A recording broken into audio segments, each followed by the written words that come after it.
Good morning and welcome to your daily operations weather briefing. Well, I hope everybody had a nice Christmas.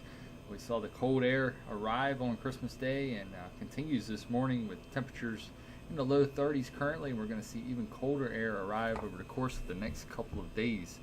Taking a look here at the surface analysis, you can see a frontal boundary pretty much right over top of the Delmarva Peninsula. That will be moving south as we go through the day today, and we're going to see an even colder air mass settle into the region overnight tonight. Those winds will actually increase a little bit as we go into the evening hours tonight. We'll see some windy conditions along with those cold temperatures, bringing those wind chill values down into the single digits as we go into the overnight hours tonight.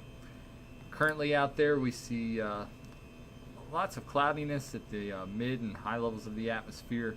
And we're going to continue to see mostly cloudy conditions today as a weak area of low pressure drifts off to our south. We're going to see most of this precipitation stay well south of the area, with Virginia Beach area and the Outer Banks of North Carolina seeing some rain showers, maybe even mixing with a little bit of snow down in that area as we go through the day today. But for us, we're going to just see a slight chance of some of that precipitation making its way into the region late this morning into the early afternoon hours. Could see a flurry or two out there, but not expecting anything significant out of those showers that move through the region. Currently out there we've got a few clouds at the 7,000 foot level and then an abundance of cloudiness right around that 10,000 foot level, where we see a broken deck at 10,000, an overcast deck at 15,000 feet with unrestricted visibilities. Our winds are out of the north-northeast at 7 knots, a temperature of 31 degrees, and humidity level at 58%.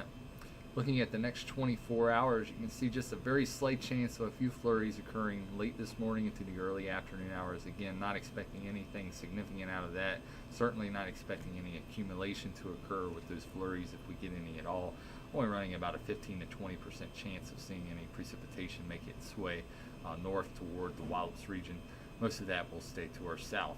Looks like we'll get up to a daily high temperature around 35 degrees today, and then we'll really see conditions cool off this evening with chilly conditions expected, seeing the overnight low temperature dropping to around 14 degrees with some breezy conditions, giving us wind chill values in the single digits as we go through the overnight hours tonight. Taking a look at the next couple of days for Thursday, expecting another cold day, partly cloudy and very chilly conditions out there with a high temperature of 27 degrees for Thursday night, expecting mostly cloudy and cold conditions with a low of 16. Then we'll see a weak disturbance move through the region once again on Friday. Could spark off a few flurries throughout the day on Friday. It will be another cold one out there with a daytime high of 35 degrees. That'll wrap it up for today's daily operations weather briefing. We'll be back again at 10 a.m. for a more detailed look at your forecast and an extended look at your next 7 days. Have a nice morning.